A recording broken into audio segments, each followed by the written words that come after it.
بات کہہ سکیں، یہ سب کچھ ہوا، لیکن شام کو ہی میسج آیا کہ جی ایم کیو ایم جو ہے وہ اس بات سے متفق نہیں ہے۔ یہ ہمیں پی ٹی آئی کی طرف سے اسپیکر صاحب کو یہ میسج دیا گیا، اور پھر اس کے بعد آپ نے دیکھ لیا کہ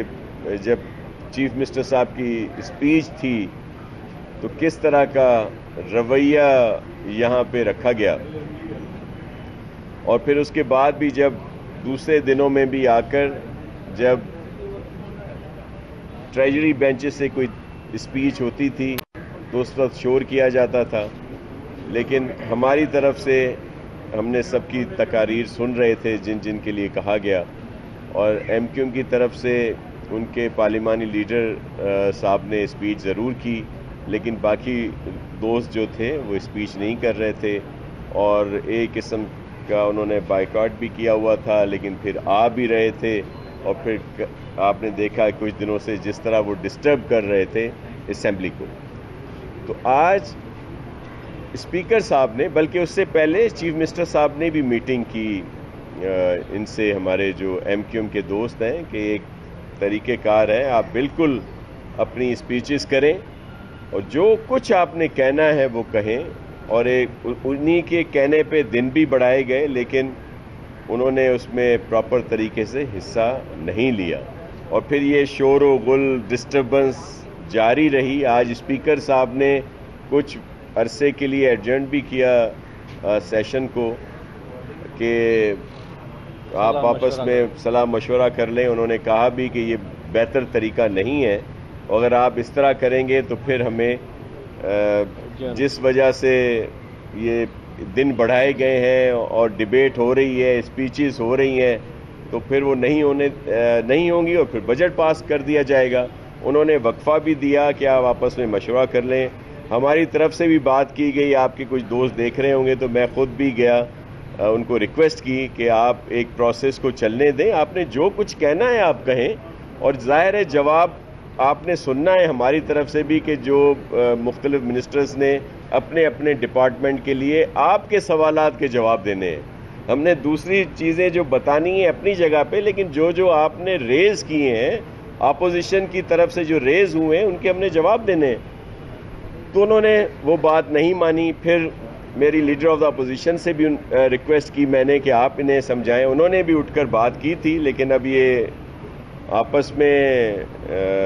کوئی بات ہوئی ان کی نہیں ہوئی، اور پھر آپ دوست بتا رہے ہیں کہ بعد میں میڈیا پہ آ کر بھی وہ بہت کچھ کہہ گئے ہیں۔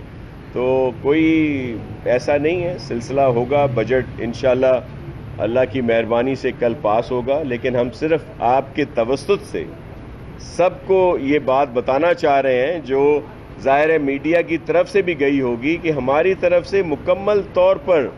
یہ موقع دیا جاتا رہا ہے کہ آپ اسپیچز کریں، اپنا موقف بیان کریں، پھر جو کوئی طریقہ کار ہوتا ہے جس کے تحت بجٹ پاس ہوتا ہے، لیکن آپ نے دیکھا انہوں نے تو کٹ موشنز بھی نہیں ڈالے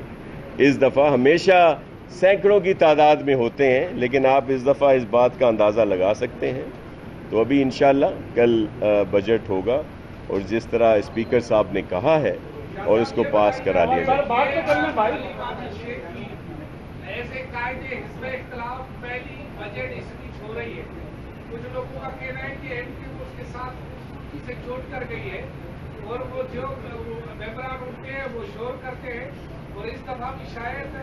ایم کیو اپنی حکمت عملی میں کامیاب ہو جائے اور پی ٹی آئی اپنی حکمت عملی میں ان سے چوٹ کھا جائے۔ آپ کیا کہیں؟ کوئی آپ کے ساتھ میچ فکس تو نہیں تھا ان کا؟ جی مجھے ایسا ہی لگ رہا ہے جیسا چانڈیو صاحب کہہ رہے ہیں،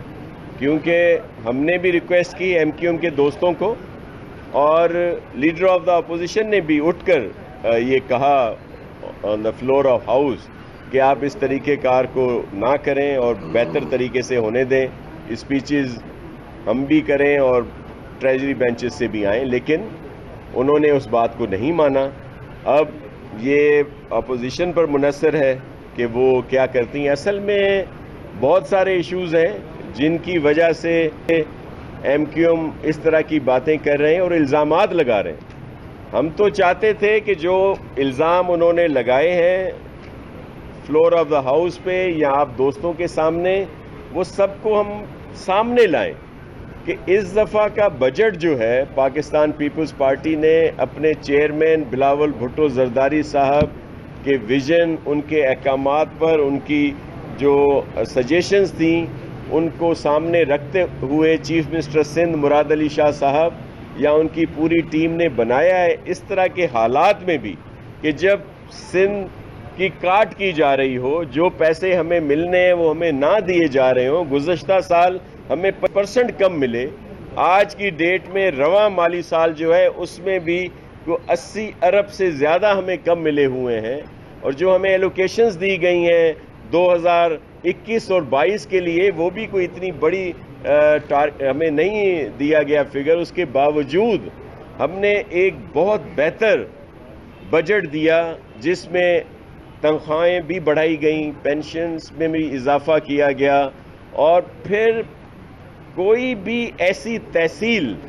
یا تعلقہ پورے صوبے کا نہیں ہے جہاں پہ کوئی اسکیم نہ دی گئی ہو۔ اور جس طرح یہ الزام لگا رہے تھے کہ ہمیں بہت کم ایلوکیشنز ہیں اور وہ جو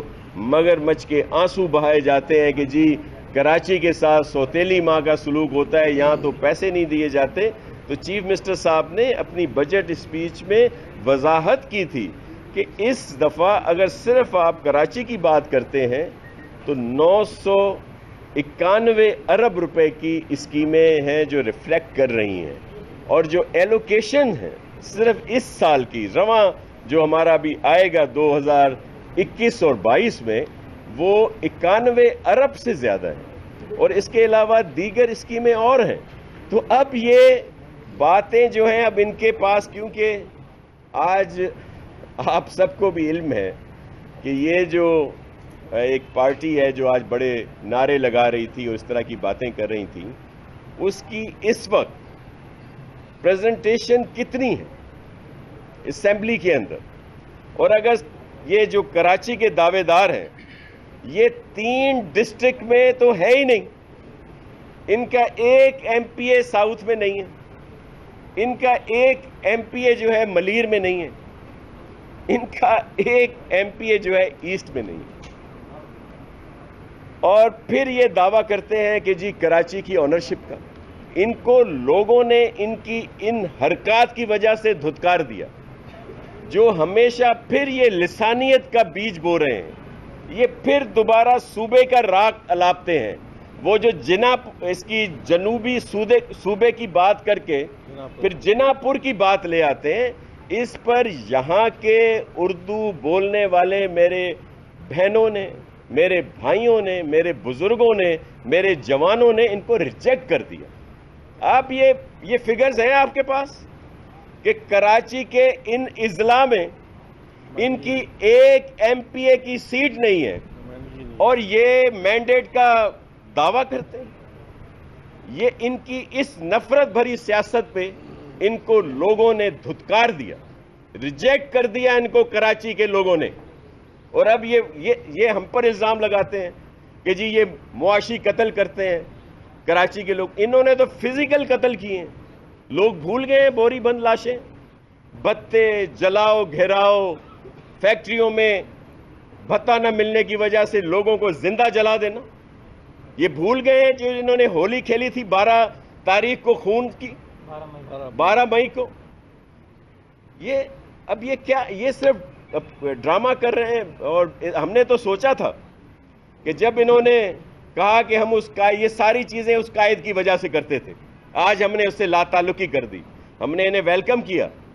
پرائم منسٹر آف پاکستان نے بھی ان کو نفیس وزراء کہہ دیا، جو پہلے ان کے بہت مخالف ہوتے تھے، کہ بھائی یہ دل سے انہوں نے قائد کو چھوڑا ہے۔ لیکن اب کیا کہیں، ہم کہتے ہیں کہ آپ نے اگر اس قائد کو چھوڑا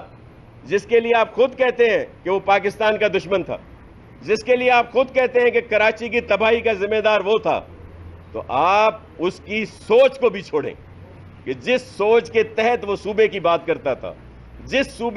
سوچ کے تحت وہ اس لسانیت آگ کو بھڑکاتا تھا، جس نے اس کراچی کو اس حال تک پہنچایا۔ ناظر آپ نے ذکر کیا وہ ان کے بانی کا اور ایم کیو کے قائد کا،